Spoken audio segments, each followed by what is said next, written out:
देखिए भाई इस वाले क्वेश्चन में क्या है, सिग्मा आर इक्वल टू 1 से लेके एन टी आर जो है हमें ये दे रखा है, limit N tending to infinity R equal to 1 से लेके एन 1 अपॉन टी आर जो है वो हमें बताना है।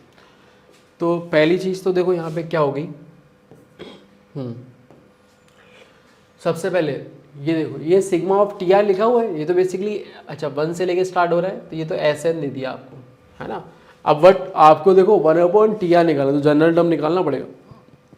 जनरल टर्म निकालने के लिए आप क्या करोगे, बड़ा सिंपल सा तरीका होता है, टी एन निकालना है तो वो हम बोलते हैं एस एन माइनस वन कर दो आप। तो आपको एस एन दे रखा है, आपको एस एन माइनस वन करना है, तो पहले तो एस एन कितना आ जाएगा 2n minus one into 2n+1 into 2n+3 into 2n+5 और नीचे कितना आ जाएगा भाई 64 minus S N minus one. देखो बस एन को आप n माइनस वन से रिप्लेस करते चले जाओ, तो जरा ध्यान से देखो यहाँ पे n को n माइनस वन से रिप्लेस करो 2n minus two minus one, तो ये आ जाएगा कितना 2n माइनस थ्री आ जाएगा, है ना। ये वाला कितना आ जाएगा 2n माइनस, तो बेसिकली एक टर्म और पीछे खिसक गया ये मान सकते हो आप। तो ये आ जाएगा 2n+1 sorry 2n minus one, फिर अगला आ जाएगा 2n+1 और फिर अगला आ जाएगा 2n+3, ये ध्यान से देखा आपने, और नीचे वही 64।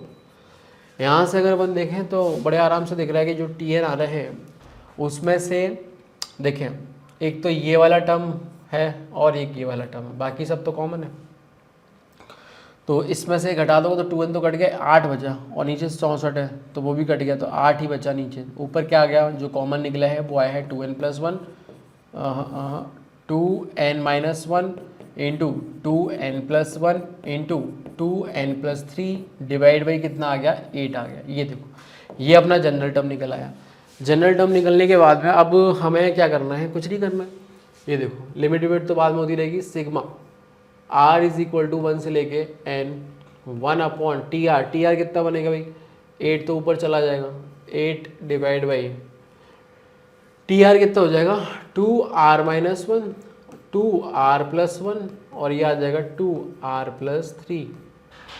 और अब देखो कुछ नहीं, बड़ा रेगुलर सा सवाल है, हालांकि ये भी रेगुलर से ही सवाल है, इसमें कुछ पेचीदी चीज़ है नहीं, जो कि हो भी सकती थी बट ऐसा कुछ है नहीं, है ना। तो कोई नहीं, मेमोरी बेस के टाइम में काफ़ी अलग अलग चीज़ें आई थी सामने, बट अगेन जब एक्चुअल सवाल आ गया निकाल से तो फिर कोई बात रह नहीं जाती।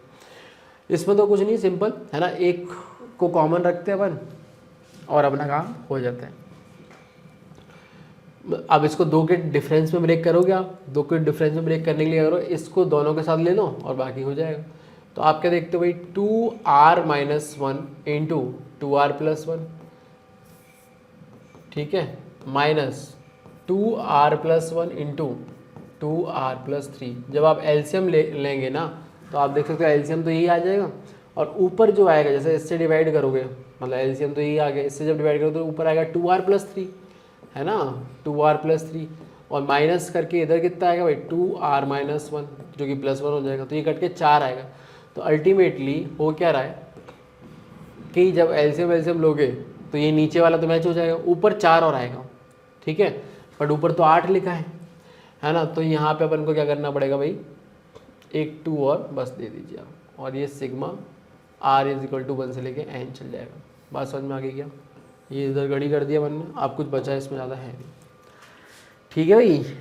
अरे r तो ये पहले से है 2 उधर, तो ऐसे करके यूज़ कर लिया मैंने। अब बस यहाँ पे r की वैल्यू 1 डालोगे तो ये आ जाएगा कितना, ठीक है भाई, r की वैल्यू आपने क्या किया 1 डाल दिया, तो 1 डालने पे ये देखो 1 आ गया और ये 3, तो 1 इंटू 3 आ गया, फिर माइनस इधर कितना आ जाएगा भाई 3 इंटू 5 आ जाएगा, है ना, प्लस अगला कितना आ जाएगा, r की वैल्यू 2 डालोगे तो ये आ जाएगा 3 इंटू 5 माइनस 1, ठीक है भाई। ये देखो है ना, ये चलता जा रहा है, बस एक के नीचे एक लिख रहे जैसे कि कैंसिलेशन का प्रोसेस दिख जाता है आप। उसके बाद आ जाएगा कितना, यहाँ पे डालोगे 2 तो ये आ जाएगा 5 इंटू 7। तो ये कार्यक्रम देखो ऐसे ही चलता रहेगा, और लास्ट में n डाल दोगे तो 1 अपॉन 2n-1 इंटू 2n+1 और ये आ जाएगा माइनस का 1 अपॉन 2n+1 इंटू 2n+3, है ना। ये देखो जोड़ दो बस आप इसको, तो जोड़ोगे तो भाई ये कटबट गया सब ऐसे ऐसे, और क्योंकि n tending to infinity limit भी लगाओगे बाद में तो ये वैसे ही 0 को चला जाएगा। तो बस ये बचेगा 1/3 और एक 2 भी है तो 2/3, तो ये जो वैल्यू आएगी वो आएगी 2/3। ठीक है भाई, तो बस यही पूछा आई थिंक। हाँ, तो फोर्थ ऑप्शन देखो मिल भी रहा है, 2/3 आ जाएगा, है ना।